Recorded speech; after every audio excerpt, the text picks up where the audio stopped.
दोस्तों 22 जनवरी को जब रामलला की प्राण प्रतिष्ठा हो रही थी राम मंदिर में, तब ट्विटर पे कुछ हैशटैग्स ट्रेंड कर रहे थे। इसमें लोग राम मंदिर का बेसिकली विरोध कर रहे थे। इसमें सिर्फ अरेबिक बिलीफ सिस्टम को मानने वाले ही लोग नहीं थे, इसमें हिंदू भी थे कुछ जो वामपंथी थे। और उसमें मुख्य तौर पे लोग ट्वीट कर रहे थे कि मंदिर ने स्कूल चाहिए, हॉस्पिटल चाहिए, वगैरह वगैरह। इन ट्वीट्स को देख सकते हैं, जो कि देखने से ही लग रहा है कि एक पेड निगेटिव पीआर था, क्योंकि एक ही ट्वीट को अलग अलग हैंडल से बार बार रिट्वीट करना। और आप ये वीडियो देखिए।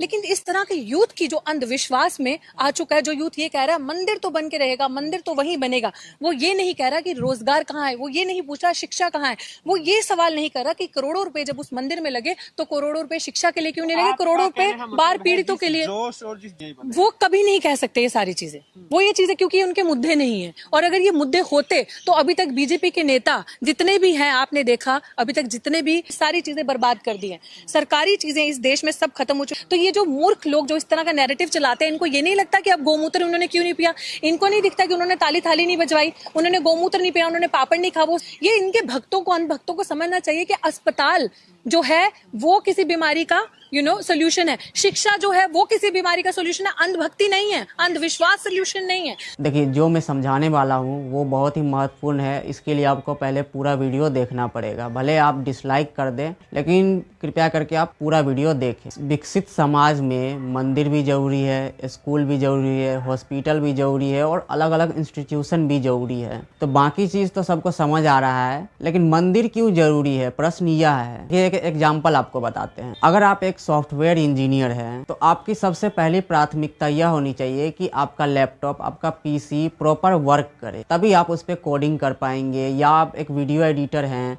तो आपका जो डिवाइस है वो प्रॉपर फंक्शनल होना चाहिए, कैपेबल होना चाहिए, तभी आप काम कर पाएंगे। या आप कोई भी काम करते हैं तो उससे जो रिलेटेड टूल्स हैं सबसे पहले देखते हैं कि वो प्रॉपर रहे, वो उसकी फंक्शनिंग वेल रहे। और आप जितने भी काम करते हो, चाहे आप इंजीनियर हो, डॉक्टर हो, एक पॉलिटिशियन हो, या कुछ भी हो, एक यूट्यूबर ही हो, कुछ भी हो, आप किसका इस्तेमाल कर रहे हैं कोई भी काम करने के लिए? आप अपने शरीर का, अपने मन का इस्तेमाल कर रहे हैं। तो सबसे पहली प्रायोरिटी होनी चाहिए कि आपका शरीर, आपका मन दोनों वेल बीइंग रहे। शरीर और मन के वेल बीइंग के लिए काम करना सबसे पहली प्राथमिकता है। और इसको वेल मेंटेन करने में सिर्फ भोजन ही आवश्यक नहीं है। भोजन से आपको एनर्जी मिलेगी, आपको जो जरूरी ऊर्जा है काम करने के लिए वो मिल जाएगी। लेकिन जो शरीर का तीसरा लेयर है, यानी फिजिकल बॉडी, मेंटल बॉडी के बाद जो एनर्जी बॉडी है, वो अगर वेल स्ट्रक्चर्ड नहीं होगा, अगर उसमें डिस्टोर्शन आ जाएगा तो ना तो आपका मन अच्छे से काम करेगा, ना शरीर अच्छे से काम करेगा। और अगर मन और शरीर अच्छे से काम नहीं कर पाया तो आप कुछ भी नहीं कर पाएंगे। भले आपने स्किल सीख ली है, लेकिन अगर यह अलाउ नहीं करता है वो करने के लिए, यह प्रिपेयर नहीं है, तो आप कर नहीं पाएंगे। तो इसको प्रिपेयर करना बहुत ही ज़रूरी है। भले आप स्कूल जाते हैं, कॉलेज जाते हैं शिक्षा ग्रहण करने के लिए, लेकिन उससे पहले इसे ग्रहणशील बनाना आवश्यक है। जब तक यह ग्रहणशील नहीं होगा तब तक यह कुछ भी ग्रहण नहीं करेगा, और कुछ भी अगर अच्छे से ग्रहण नहीं कर पाया तो उसको अच्छे से आप इम्प्लीमेंट नहीं कर पाएंगे। तो आप समझते हैं कि मंदिर क्यों जरूरी है इसके लिए। देखिए, मंदिर एक प्राण प्रतिष्ठित जगह है। प्राण प्रतिष्ठित मतलब वो एक डिवाइन एनर्जी का फील्ड है। वहाँ प्राण प्रतिष्ठा आइडल के साथ साथ पूरे परिसर का भी किया जाता है। तो जब आप उस फील्ड में जाते हैं, प्राण प्रतिष्ठित जगह पे, तो आपका जो शरीर है, जो आपका एनर्जी बॉडी है, देखिए शरीर 3 लेयर से बना है, फिजिकल बॉडी, मेंटल बॉडी और एनर्जी बॉडी। जब आप पॉजिटिव एनर्जी फील्ड में जाते हैं तो आपका जो एनर्जी बॉडी है, जिसको प्राण भी कहते हैं, प्राणिक बॉडी, वह उसके संपर्क में आकर के ब्लिसफुल होता है, प्लेजेंट होता है। जो उसका स्ट्रक्चर है वो प्रॉपर डायरेक्शन में काम करता है। जो एनर्जी चैनल है उसमें एनर्जी प्रॉपर तरीके से फ्लो होता है। अगर आपको नहीं पता है तो एनर्जी बॉडी जो है वो 72 एनर्जी चैनल से मिलके बना हुआ है, जिसमें 36,000 लेफ्ट में है, 36,000 राइट में है, और 3 मेन एनर्जी चैनल है जिसको ईड़ा, पिंगला और सुषुम्ना कहते हैं। तो जब आप किसी मंदिर में जाते हैं तो आपका जो प्राण है, जो आपका एनर्जी सिस्टम है, वो उस प्राण प्रतिष्ठित जगह में आकर के स्टेबल होता है, स्टिल होता है और प्रॉपर तरीके से रीऑर्गेनाइज हो जाता है।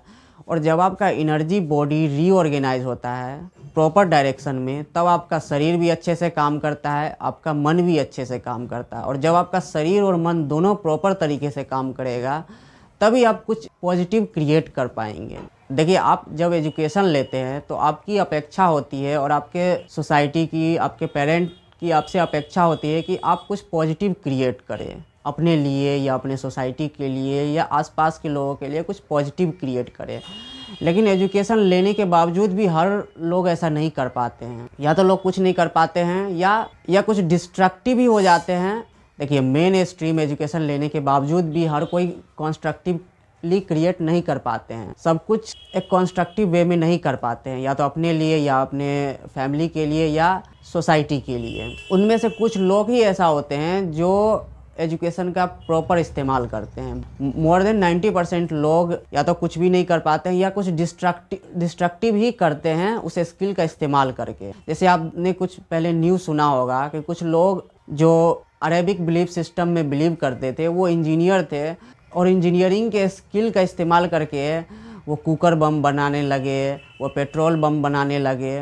तो ये एक डिस्ट्रक्टिव इस्तेमाल भी कर सकते हैं आप। तब यहाँ पे जो सबसे ज़रूरी चीज़ है वो यह है कि वे आप एजुकेशन चाहे कुछ भी ले, सबसे पहले इसे ग्रहणशील बनाए, इसे बैलेंस में रखें, इसको प्रॉपर फंक्शनिंग स्टेट में रहना चाहिए। तभी आप चाहे जो भी स्किल लें, जो भी एजुकेशन लें, उसका प्रॉपर इस्तेमाल कर पाएंगे। अब बात रहा हॉस्पिटल का, तो हॉस्पिटल आपके लिए तब उपयोगी है जब आप बीमार पड़ोगे, जब आप किसी सेवियर डिजीज़ से गुजरोगे, सफ़र करोगे। तो समाज में एक जागरूकता ये होनी चाहिए। और हम हॉस्पिटल क्यों जाते हैं? क्योंकि हमारे पास यह शरीर है, बाकी कुछ भी हम प्रॉपर मेंटेन करें या ना करें, उससे पहले ये देखना चाहिए कि जो हमारा शरीर है हम उसको भी नहीं देख पा रहे हैं, हम उसको भी हेल्दी नहीं रख पा रहे हैं। बाकी आप कुछ करें चाहे ना करें, कम से कम इसको तो हेल्दी रखना ज़रूरी है। और आप अगर इसको भी हेल्दी नहीं रख पा रहे हैं तो इसका मतलब है कि कुछ बुनियादी कमी है आप में। बाकी जो भी एजुकेशन ले या कुछ करे, जो भी जॉब करे या कुछ भी प्रोफेशन में आप हो, अगर आप इसको संभाल नहीं पाए तो एक बुनियादी प्रॉब्लम आप में है। तो इसीलिए आपका शरीर हेल्दी रहे, आपका मन हेल्दी रहे, आपका पूरा सिस्टम प्रॉपर वे में वर्क करे, इसीलिए मंदिर आवश्यक है। मंदिर सिर्फ एक उपासना का स्थान नहीं है। मंदिर को आप मस्जिद या चर्च से कंपेयर नहीं कर सकते। मंदिर एक प्राण प्रतिष्ठित, एक इनर्जेटिक प्लेस है। जैसे चार्जिंग पॉइंट होता है, वैसा ही मंदिर है। आप मंदिर जाकर के अपने शरीर को चार्ज करते हैं। ऐसा एक्सपेरिमेंट कई बार हो चुका है कि लोगों ने मंदिर जाने से जस्ट पहले अपना ब्लड सैंपल लिया और मंदिर में 10 मिनट बैठने के बाद अपना ब्लड सैंपल लिया, और जो दूसरा सैंपल का रिपोर्ट था उसमें सिग्निफिकेंट इम्प्रूवमेंट देखा गया।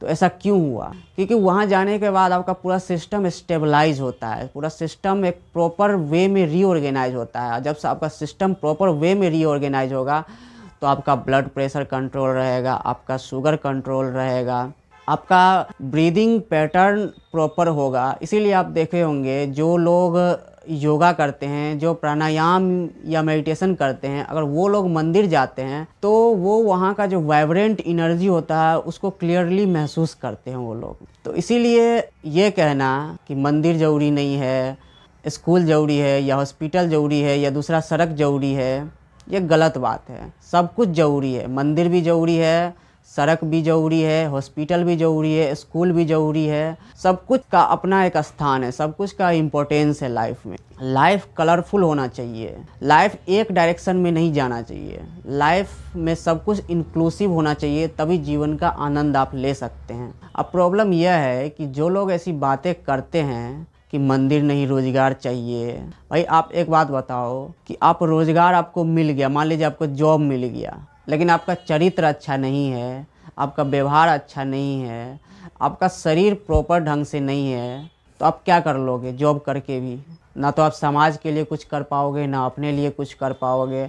तो जो भी आप कुछ करते हो वो सेकेंडरी है। सबसे प्राइमरी यह होना चाहिए कि खुद को व्यवस्थित करें। और खुद को व्यवस्थित करना एक साइकोलॉजी नहीं है, एक आइडियोलॉजी नहीं है, इस पे काम करना पड़ता है, इस पे कई सालों तक काम करना पड़ता है, योगा करना पड़ता है, मेडिटेशन करना पड़ता है, एक साधना करना पड़ता है डेली, तब जाके आपका शरीर उस स्टेट में पहुंचता है जहां आप आनंदित होते हैं, जहां आप किसी भी डिजीज से फ्री होते हैं, जहाँ एक आनंद में जीवन जी सकते हैं। तो यह चीज़ जो है सो वेस्टर्न फिलोसॉफी को मानने वाले लोगों को समझ नहीं आता है, क्योंकि उन्होंने जीवन को उस गहराई में समझा ही नहीं है। उन्होंने जीवन को एक फिलोसॉफी के मद्देनज़र देखा है, जबकि ऐसा है नहीं। आप साइकोलॉजिकली कुछ भी सोच सकते हैं, साइकोलॉजिकली आप कुछ भी मान सकते हैं, कोई भी विचारधारा मान सकते हैं, लेकिन उससे क्या फ़र्क पड़ता है? आप चाहे इसमें बिलीव करें या उसमें बिलीव करें, इससे क्या फ़र्क पड़ता है?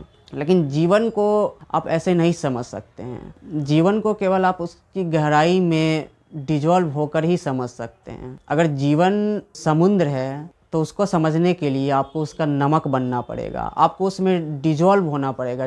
कंप्लीट डिजोल्यूशन का मतलब हो गया कि इंक्लूसिवनेस होना चाहिए। इंक्लूसिवनेस को ही योगा कहते हैं। तो इस शरीर को, इस मन को वेल बीइंग स्टेट में रखने के लिए मंदिर की आवश्यकता है।